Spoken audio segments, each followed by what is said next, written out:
Okay, a blessed evening. Tonight is the last Wednesday of February. Amen? It's February 25th. No, today is the birthday of my late brother, our eldest brother, si Rogelio. No, si Rogelio Tatlin. Hindi pala, brother of Actually, it is all together loud and clear. Amen? Verse 57, ready read. But thanks be to God, which giveth us the victory through our Lord Jesus Christ. Therefore, my beloved brethren, be steadfast, unmovable, always abounding in the work of the Lord. For as much as you know that your labor is not in vain in the Lord. Mga kapatid, our labor is not in vain in the Lord. Amen. Ang pagpapagal natin sa gawain niya. Let us pray. Our loving Heavenly Father, Lord, once again, thank you for tonight. Thank you, Lord, for what you have done in this ministry. Thank you, Lord, so much. Thank you for all of the blessings. Thank you. Lord, tonight, bless us once again with the message from your holy book. Bless us through the leading of the Holy Spirit. Forgive us, Lord, for all of our sins that we have done against Thee. Thank you. And Lord, bless those who can watch this preaching. Purihin po kayo. Ang lahat ng ito'y hiling namin at dalangin sa pangalan ni Kristo Jesus na aming Panginoon at tagapagligtas. Amen, amen, amen. So makaupo na po ang bawat isa.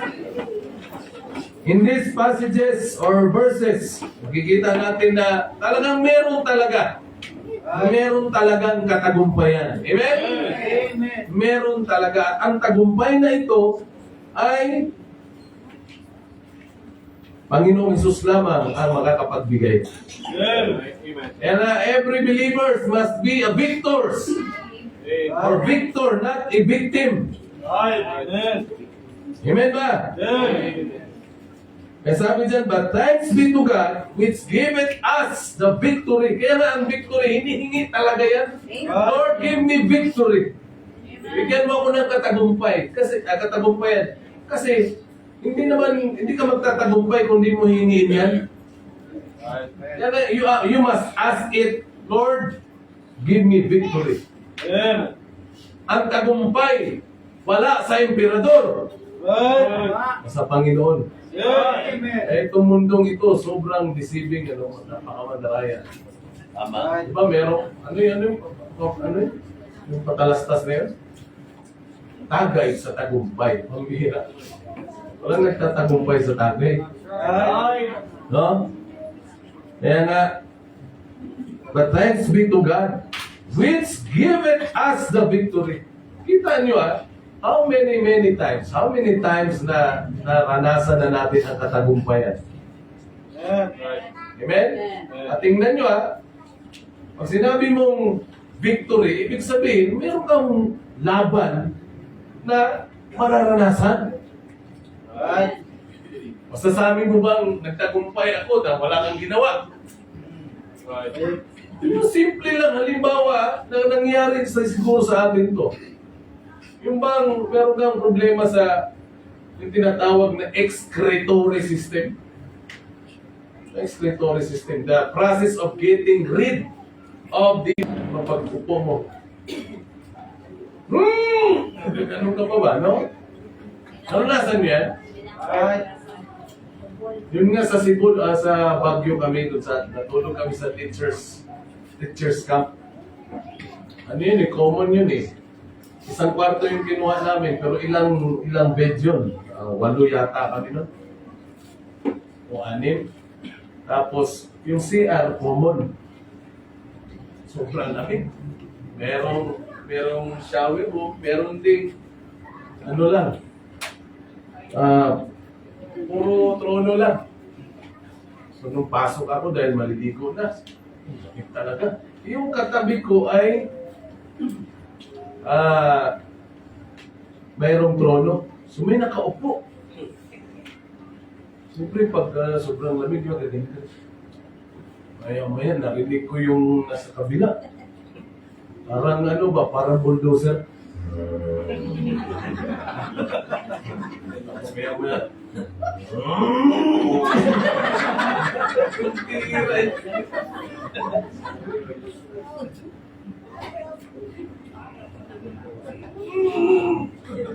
At hindi tayo magtatagumpay sa laban na ito kung hindi tayo hihingi ng tulong sa ating Diyos. Lord, bigyan mo ako ng katagumpayan. And pag hindi ka victorious na Kristiyano, you cannot work abundantly in the ministry. At tingnan nyo, after the victory, anong sabi dyan sa verse 58? Therefore, my beloved brethren, be steadfast. Maging matatag, victory. What? After the victory. Pagkatapos ng katagumpayan, so ano? Kaya meron akong tatlong bagay na gustong i-share sa inyo. Kasi ito ay very common. At gusto kong kunin yung kwento doon sa contest of Mount Carmel with Prophet Elijah and the 450 prophets. Amen? Amen. At paligsahan ba kung sino ba talaga yung totoong Diyos? Yung si Baal ba o yung Diyos ng Israel na Diyos ni Elijah? Na yan din ang Diyos natin. So, ang kwento dito, simple lang eh. O sige, sino man ang masusunog o makakasunog ng handog na hanggang sa tumawag si Elijah sa Panginoon, Diyos, sabi niya, hear me, O Lord. Tingnan nyo.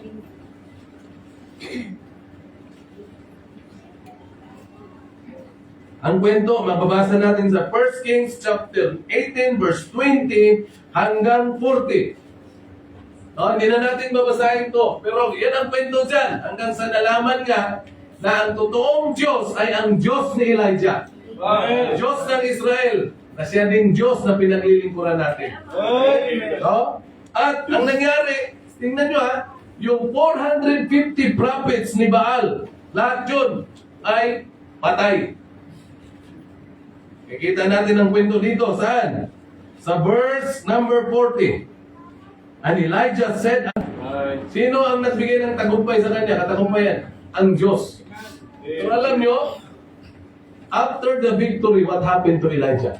Pagdating sa chapter 19, kung gaano siya katapang na humarap kay King Ahab, kasama yung 450 prophets ni Baal, kung gaano katindi yung trust niya sa Panginoon, pagdating sa chapter 19, bira, babae lang. Matakot na siya. He ran for his life. Nagsumbong si Ahab, sabi niya, sweetheart, talo ako. Yung mga propeta, talo. Alam mo yung, kasi, di ba? Tingnan niyo sa verse 1, 19. And Ahab told Jezebel all that Elijah had done. Ni Jezebel, sa sulat niya, pinadala sa kanya messenger, sabi niya, so let the gods do to me and more also, if I make not thy life, sabi niya, as the life of one of them by tomorrow about this time. Ano ibig sabihin doon?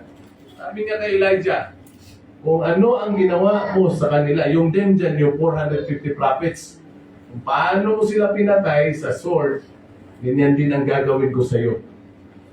Kung anong maano ni Elijah to? Anong sabi sa Bible? And when he saw that, he arose and went for his life and came to Beersheba, which belonged to Judah, and left his servant there. Grabe, no? Nung marinig niya, o makita niya sulat, he arose and then went for his life. Talagang natakot siya. Natakot siya. At alam niyo ba na gusto na niya nag-request siya na gusto na niya mamatay. Kaya ito ang lesson na mag-ingat tayo kung mayroong katagumpayan. Meron ako sasabihin mamaya kasi puntos yan. Tingnan niyo sa verse 4, but he himself went a day's journey into the wilderness and came and sat down under a juniper tree. Itong request nyo, and he requested for himself that he might die. Can you imagine? A man who was so victorious sa chapter 18, he became victorious because of his courage, because of his confidence in God. Pero pagdating sa chapter 19, takbo! Kung gaano ka courageous, gano'n naman siya ka-coward ka. Coward. Katalawan, kaduwag.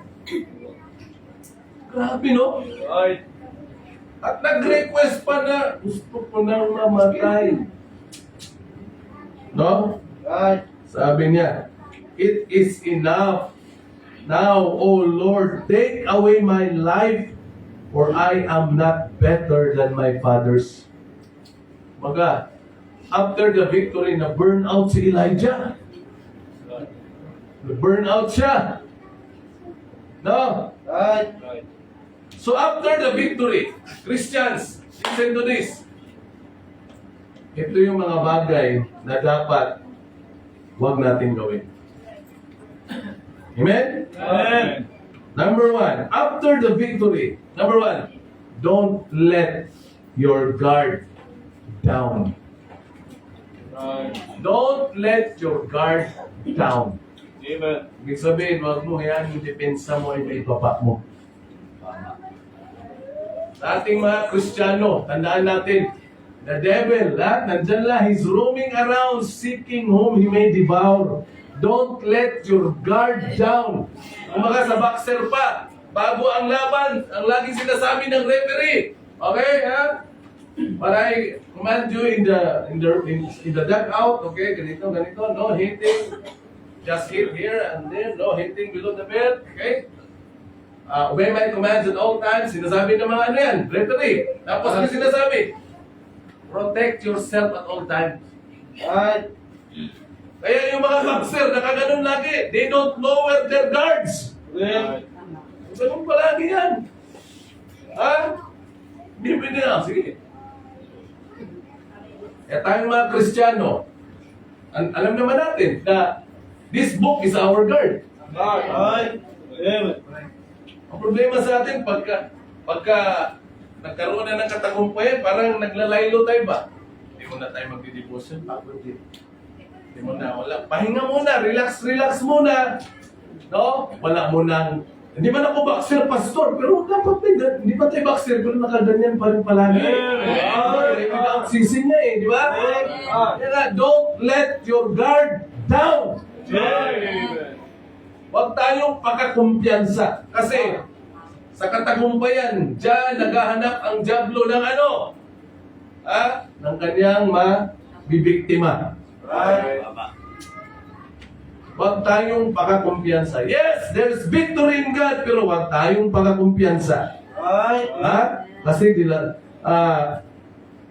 delikado tayo. Dali lang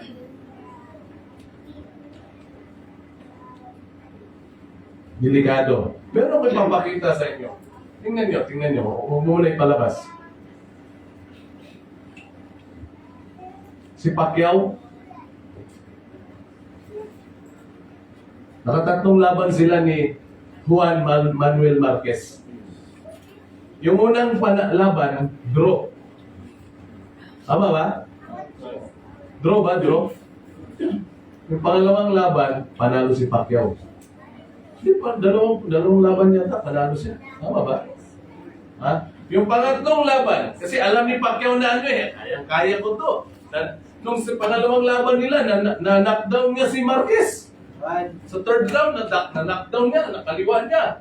So, he was so confident in himself na, kaya ko to. Mga sapak nito, mga suntok nito, kayang-kayang tanggapin ang aking mga matitigas na panga. Di ba? Kayang-kaya, pero alam nyo, dahil sa sobrang kumpiyansa na niya sa kanyang sarili, noong laban nila, noong November, 2012, 2013, ito yung tinatawag na knockout of the year. Sabi nga, one lucky punch. 8 seconds lang, no? Pag 10 seconds, meron niyang pinupukpuk na pag narinig yun, yung sabihin 10 seconds na. So dapat, 10 seconds, tapusin mo na lang yung round, pag ganun, bumabanat pa rin. Pagdating ng 2 seconds, gumanyan. Sumapak, pagsapak, bakit ko pa inaano? May video naman. Sige. Masalan natin. Okay, so walk down the stairs.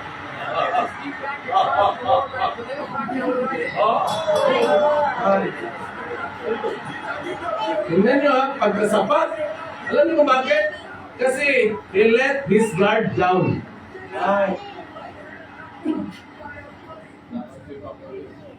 Ayan o. Kapatid. 2 seconds na lang yan. Ay, tama. 2 seconds na lang. Bumanat pa. Pagbanat. One lucky punch. Pagbanat pa. Sabay. Teng. Hindi saved by the bell eh. Utulitin mo ba? So ano ibig sabihin? Anong puntos ko? Magpakakumpiyansa. Ay, Yes, thank God for the victory. Pero huwag tayong mag-relax. ay, Kasi ang kalaban, bumabanat. ay, Pa-relax tayo. Okay? Alam ko na yan eh. Tama ba? amen. Alam ko na yan, kaya don't let your guard down. Kailangan, nakaganyan pa rin tayo, ha? Ay. Nakakapit pa rin sa Biblia. Amen. This book is our guide, our guard. Amen? Ulitin natin, no? Teka lang, i-pause mo muna. Pause mo muna. Kita mo. Round 6 pala yan. 7 seconds na lang. Ba't pa siya sugod ng sugod? Kasi nga, nung unang laban, kaya-kaya niya. Unang dalawang laban. Di ba? Kaya ko to, mga suntok nito, baliwala lang sa akin. May suntok pa nga na tinamaan siya, na gumano pa kasi. Mas lalo tumatapang eh, kaya sugod siya ng sugod. Ang Diablo. Ganyan ang Diablo. Ay, Ha? Ito, tuloy natin. Coach Beckett has got you. Siyempre. They walk down together. Now gets his feet back and tries to roll back the leg back down the right hand. Kita nyo? amen. Okay na yan, Pacquiao. Kita po muna.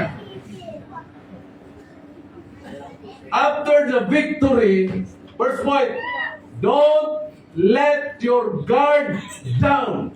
Ay, amen. Tama po. Huwag pagkakumpiyansa. Amen. Ha? Ay, Kala natin, ganun. Oh, it's good to hear testimonies. Nakakatuwa. Pero, hanggang doon na lang yun. amen. Huwag pagkakumpiyansa. Amen. Ay, Ha? This book, hold to this book because this book is our defense.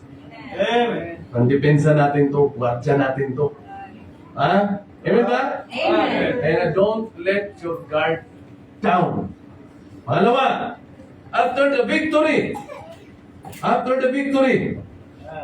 don't let your gratitude die. Ano ibig kong sabihin? Pag nagtagumpay tayo, huwag naman mamatay o mawala yung ating pagtanaw ng utang na loob. Ay, Basta Bisaya ba, pag may mga tao umangat na, makalimot naman, mula naman si Kinsa. Di ba? Lahat, Lord, salamat, lahat sa'yo. Kaya may tagumpay dahil sa'yo. Hindi yung galing kasi kami. ay, Di ba? Don't let your gratitude die. amen. Yung utang na loob natin sa Diyos, grabe. Amen. Don't let your guard down and don't let your gratitude die. Ay, Ako, nakakita na ako ng mga ganyan, mga Kristiyano ba? Nung may mga naabot na sila sa sarili nila. Sabihin na natin, napagtagumpayan nila yung mga bagay-bagay. Pero nawawala. Hindi na marunong. Sabi nga ni Rizal hindi na marunong lumingon sa pinanggalingan. ay, Amen? amen. Always look back. You know. Lord, salamat sa kanya, ginamit siya ng Diyos. Amen. Yung tagumpay na ito, okay din naman magpapasalamat kayo sa pastor. Wala akong magagawa kung walang Diyos, wala kayo. Amen. Kaya ko po sa Diyos. Amen. Mga support niyo, hindi naman sa akin galing yan eh. Galing sa Panginoon yan. Amen. Mga kapatiran. Tama po. Di ba? Basta ang utang na loob natin sa Diyos palagi. Amen. Amen? Mahirap yung lagi tayong pinupuri. Diba? Okay naman makakarinig ka pero ito nakakita tayo balahibo ba? Amen? Amen. Pero siyempre, kailangan may utang na loob tayo sa Diyos at sa mga taong ginamit sa atin. Always look back.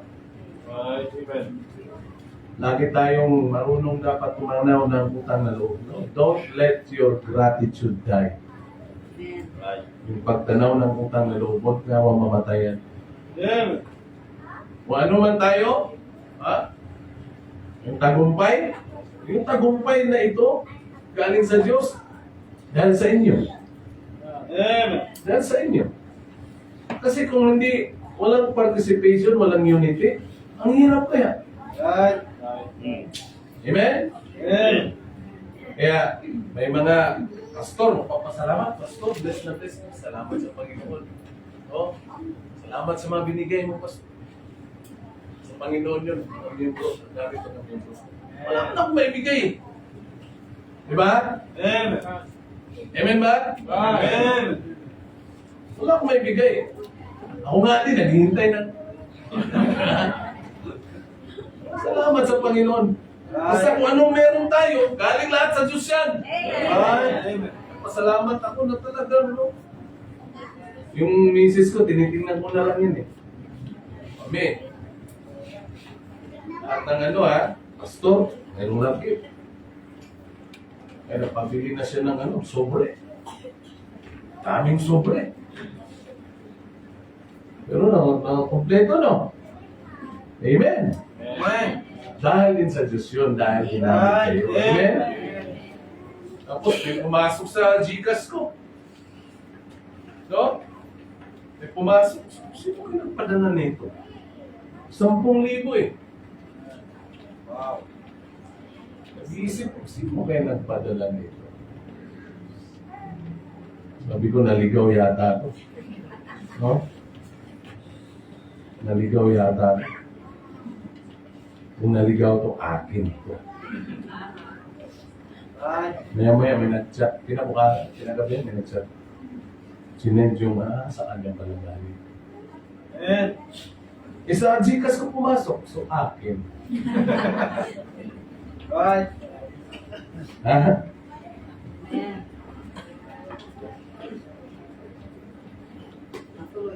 Alam na sa isip ko kung saan ko dadalhin niyo?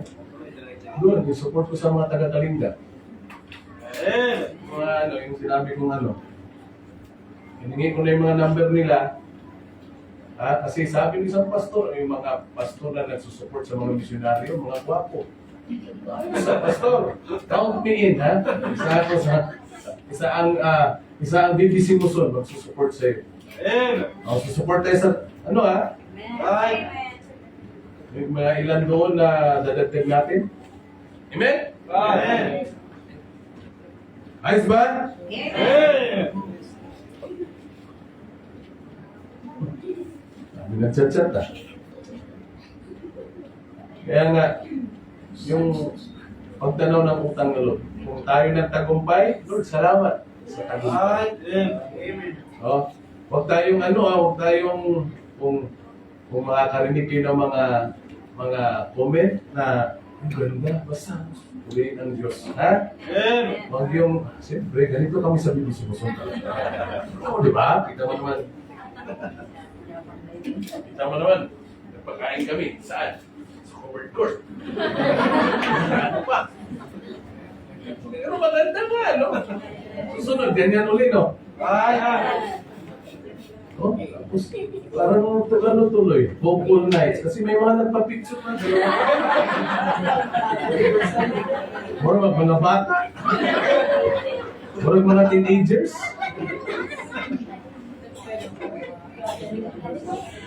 Pero alam nyo, ako masaya. Nakita ko ang kasiyahan nyo eh. Tinitingnan ko na nga lang si Brother Abram, baka hanggang sa pag-uwi niya, kumakanta na siya. Kasi kada picture niya eh. Baka hanggang pag-uwi ito. Nasanay na ba? Salamat sa mga comments na magaganda, pero sa totoo lang, nakakayabang din kaya. Di ba? Yung may magsabi sa'yo ng maganda, nakakayabang din eh. Kaya nga. So, malay mo ba kami kasi himabang na tayo eh. Kasi daming mga sinasabing magaganda, di ba? Kaya, wag sa Diyos lahat papuri, no? Don't let your gratitude die. Lord, salamat sa iyo. Okay? Don't let your guard down. Then last, don't let your giving decline. Kita nyo ng tagumpay, di ba? Alam nyo bakit nagtagumpay? Dahil ang bawat isa sa atin nagbigay. Una, siyempre binigay natin buhay natin sa Diyos. Puso natin binigay. Amen? Tapos nagbigay din ng mga pinansyal na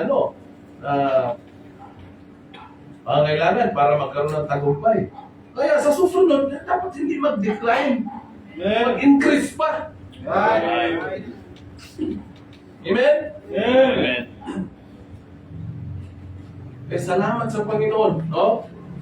Kung merong katagumpayan, meron talaga, hingin mo talaga sa Diyos yan. Amen. Lord, nawa magtagumpay ako sa araw na ito. Pagbalik nyo sa field nyo, kailangan makita na trabaho banat pa. Amen. Alam niyo ba nung linggo ng umaga, dumaan yung isang mama. Nakapurma siya. Yun yung, sabi ko nga, hindi mawala sa kwento yan ng BBC Musul. Yung unang dumalo. Unang huli. Una at huli. Hanggang hindi pa nakabalik, 22 years na. First time na bisita ko yun. Isang tatay, mayroong 4 na anak. Lahat ng mga nasurveying ko na invite, hindi nagpunta. So umuwi ako sa Mission House, walang pumunta. Samantalang kinasabaduhan noon, Biyernes, ano ba? Anong oras? Sige, pwede ba isama siya noon? Kaya nga, nung Sabado pa lang ng gabi, sabi ko, binibilang ko, 25 yung upuan noon eh. Ilan ba yun? Yun na. Di dito, doon na lang yung iba sa labas. Ganun na ako. Kinabukasan, linggo, walang pumunta. Na-discourage ba ako? Hindi! Amen. Amen. Dapat yung yung kasiyahan. Kasi natutuwa ang Diyos kung paano tayo mag-response sa isang sitwasyon. Amen. Parang si di ba, si Cain? Nung hindi tinanggap ng Diyos yung kanyang handog, nagalit. Imbis na magpasalamat siya, imbis na humingi ng, my Lord, sorry po Lord, kung hindi ka nalugod sa aking handog. Nagalit eh. Kaya sabi ng Diyos sa kanya, kung gumawa ka ba ng tama if thou doest well, di ba tatanggapin ng Diyos yung handog mo? So doon nakita na yung attitude ni Cain hindi tama. Nakuha niyo? Di ba preaching ko yan nung nakaraang mga linggo? Sabi ng ibang pastor, kaya hindi tinanggap ng Diyos yung handog ni Cain kasi gulay lang. Natural! Yun yung produkto niya eh. Si Abel, hayop kasi. Yun ang kanyang inalagaan, mga kahayupan, mga hayop. Yun yung kanyang handog. Si Abel, si Cain, gulay, tiller of the ground niya eh. Alam ko, ang tiller sa sa bangko, sa So yun yung handog niya. So it's not the offering. It's the attitude of the offerer, yung nagbigay. If thou doest well, sabi ng Diyos sa kanya, Nagalit siya eh. Imbis na magano siya, mag-ayos na. Sige Lord, sorry po Lord, sa susunod, gagalingan ko na po. Yung galit niya, hindi nawala hanggang sa nakita niya yung kanyang kapatid na si Abel. Anong ginawa niya? Pinatay. Kita niyo? Kaya, yung ating pagbibigay, Amen. kita niyo naman yung kasiyahan ng mga pastor, di ba? Sinasabi ko, pasayahin natin ang pastor. Amen. Pasayahin natin. Hindi nyo alam kung gaano kasaya yung mga yan, no?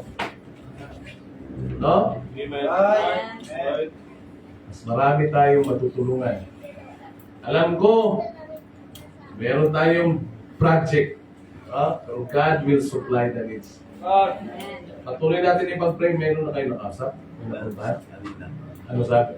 1.5 per hour pero kung malimbawa mas mahaba ang gagamitin, pwede niya pang i-discountan. Oo, ito yung 1.5. Yung 1.5 per hour, ang dami na mga, ano yan.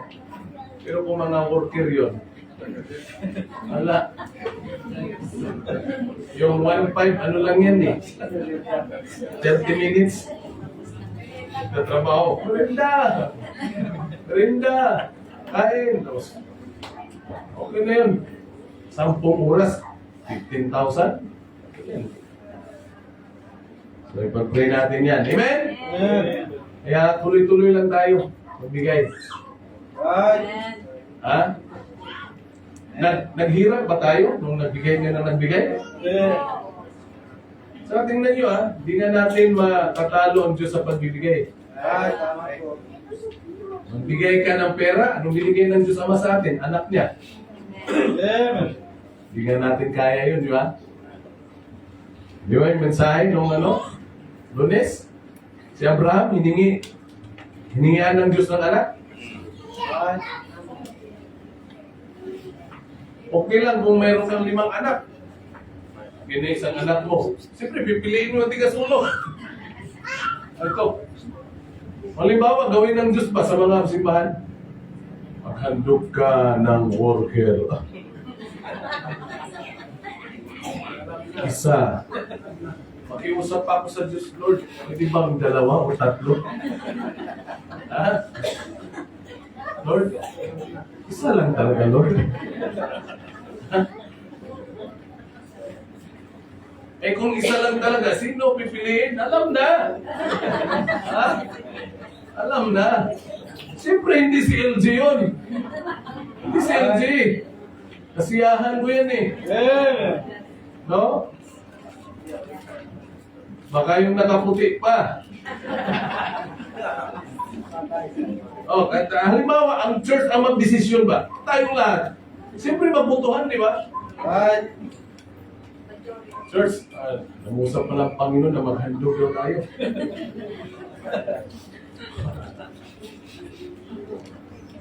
Sabi ng isang men, worker daw, ano isang men, hindi ba asawa, pastor? Kaya bigay natin ng bigay, ha? Amen. Kaya, mag-pray natin yan, no? Right. Amen? So, salamat sa katagumpayan. Salamat sa katagumpayan. Amen. Don't let your guard down.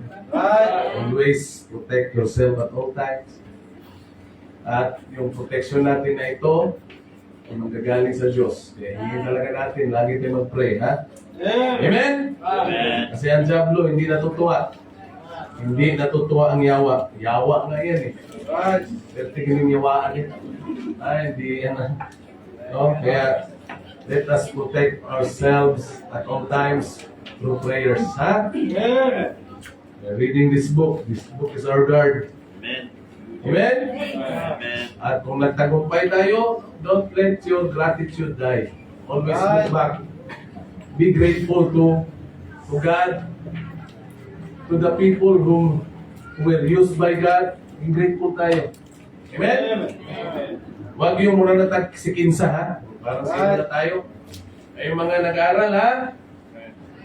May mga pinag-aaral ng church. Sabi ko sa inyo, pag nagtapos kayo, always look back. Amen. Si Bibing. Sabi, ikaw ha, mag-abogada ka ha. Ha?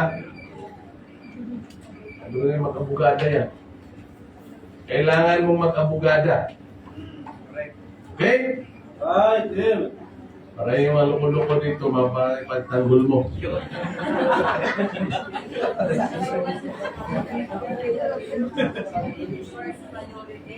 Ha? Always look back. Tulong tayo. Ha, Julits? Baka naman, pag nagtapos ka na, tapos mag-i-snap ka na, eh.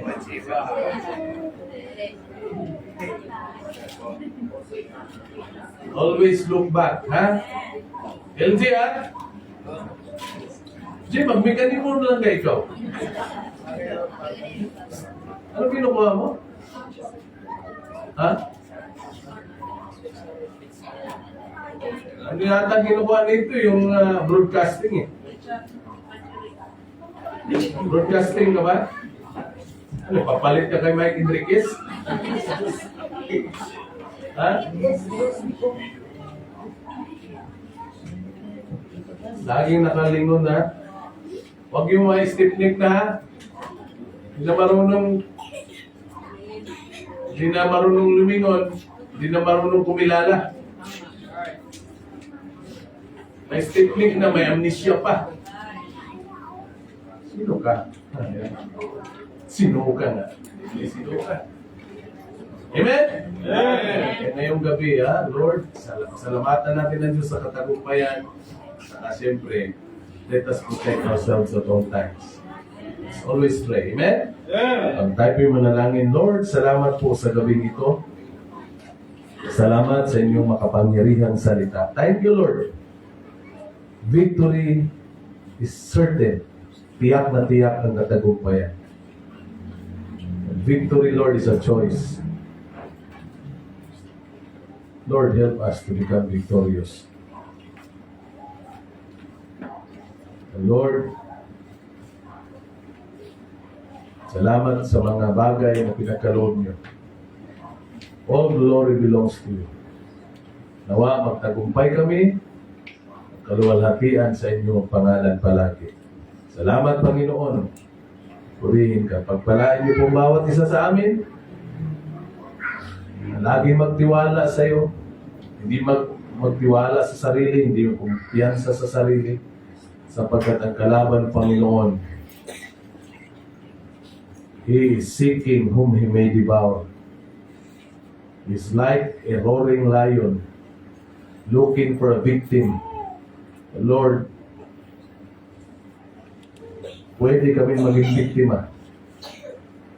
Kaya Lord, tulungan niyo po kami to be always on guard, to be always on our hands praying. Lord, salamat sa inyo. Purihin ka. Pagpalaan niyo po ang bawat isa. Muli, salamat sa tagumpay. Lord, our building project, Lord, kayo po magbigay din ng provision. Purihin po kayo. Bless our offering tonight. In Jesus' most precious name we pray. Amen. Amen. Okay, let's give our offering.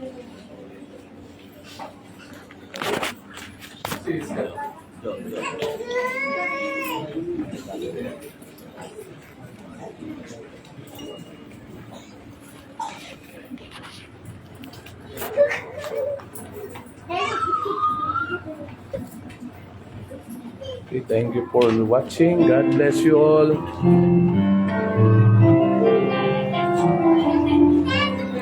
Ito yung ating crowd ngayong gabi.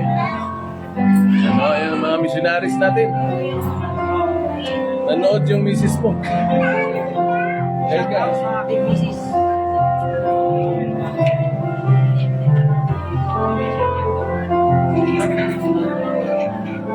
Okay, thank you and God bless.